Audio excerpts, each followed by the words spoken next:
In this video we're going to look at how to add material to your Moodle courses once they've been set up and the material has been added to your file folder. So here's my list of courses and my Moodle Science demonstration course that I've made just to show this. So once you've entered your course, you'll see that it's completely empty. There's no material in it yet. So let's change that. The first thing to do is to go up here and click the Turn Editing On button. This lets you start adding and changing information down below. Now this is a topic style course, so we'll go to our first topic here, and as it's a science course we're going to say that this topic is about experiments, the practical side. So in this little editor we're going to give our topic a name. Now in here you can change the formatting of the title, maybe make it stand out a little bit. So here we have our first topic. Now I've created a little Word document to act as a template for how the experiments are going to be done, and I've added it to the files section, and I want to link it here under the experiments topic. So to do that I go to the Add a Resource box here, and I want to link to a file or website. I want the students to be able to get their hands on this file whenever a new experiment has to be done. So we're going to give the link a name.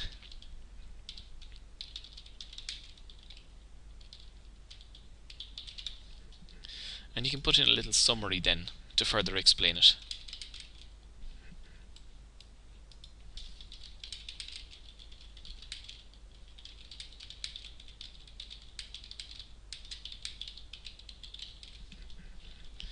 Now with that done, we're going to link to the file itself. So we go to Choose or Upload a File. And this Word document here that I added earlier is the one that we want. So I'm going to click on Choose here. And with that done, you go down, Save and Return to Course. Now, in order to see what the students will see in the course, you want to turn editing off again here at the top right. Now, so when they come to your course, under the experiment section now, I now have this link to my Word document. They can open it from there.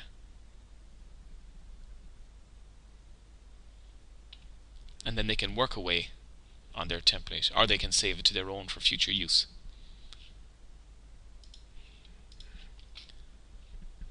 Now we're going to turn the editing on again, and we're going to add something else. We're going to add a gallery. I have two pictures added from the previous video, and we're just going to put those into this topic as well. So we add a lightbox gallery. Give it a quick title, we won't bother with the description. And then you pick your image directory. So we created a folder called Pictures. We're going to select that as the one we want. There's other little options here, like how many pictures you want on a page. Do you want to allow comments on the pictures? Usually we just stick with the default settings, and save and return to course. Now, let's turn editing off to see how it looks to the students. And here's our picture gallery. So we click on that, and they can see then the different pictures you've added to the course. Now in order to get the best out of this, all the documents you have all the pictures should be divided up into different folders beforehand in order to make it easier for assigning each one to a different topic. Now some of the other things you can add links to websites. So we'll do a very simple one here.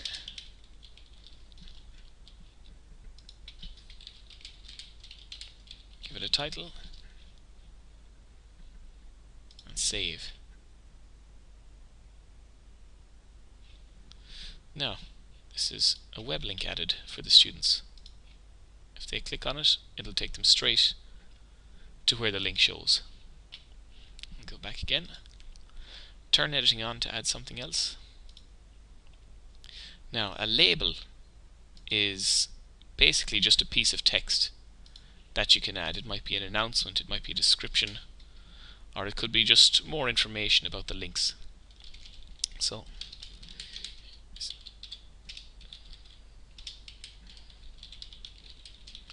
I'll add some content to it, change the size and font, save and return to the course again. And it just appears as a piece of text. Now you can use this as headings for some of the links if you want. It's up to you.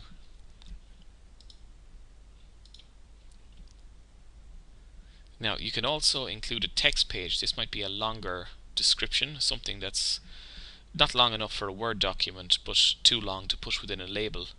Oh. So we'll just create one of these.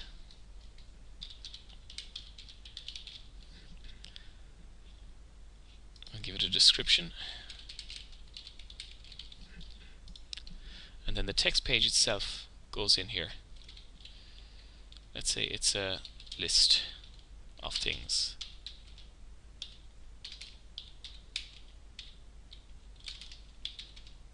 See, etc. Now we save and return to the course. Now this text document is here, and when they click, they'll be brought to it.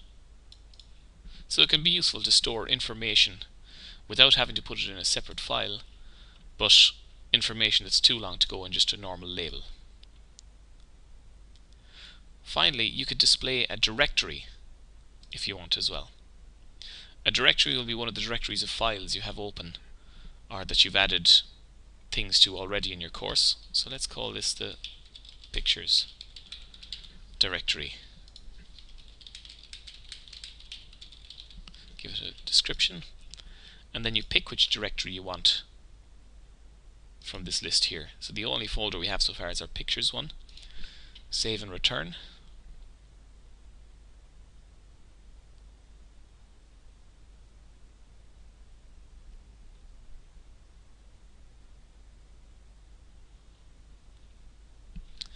And here it is. Student clicks on it.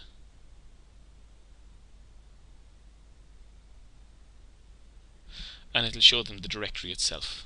Here's the pictures. This is useful if you have a bunch of different documents all together that you don't want to have to put a new link to every single one. You can bundle a bunch together and put them in a directory then for the students to find. That's how you go about adding the most. These are the most useful ones. There are some more advanced ones, but these are the best ways and the simplest and most used ways for adding content to your course for your students.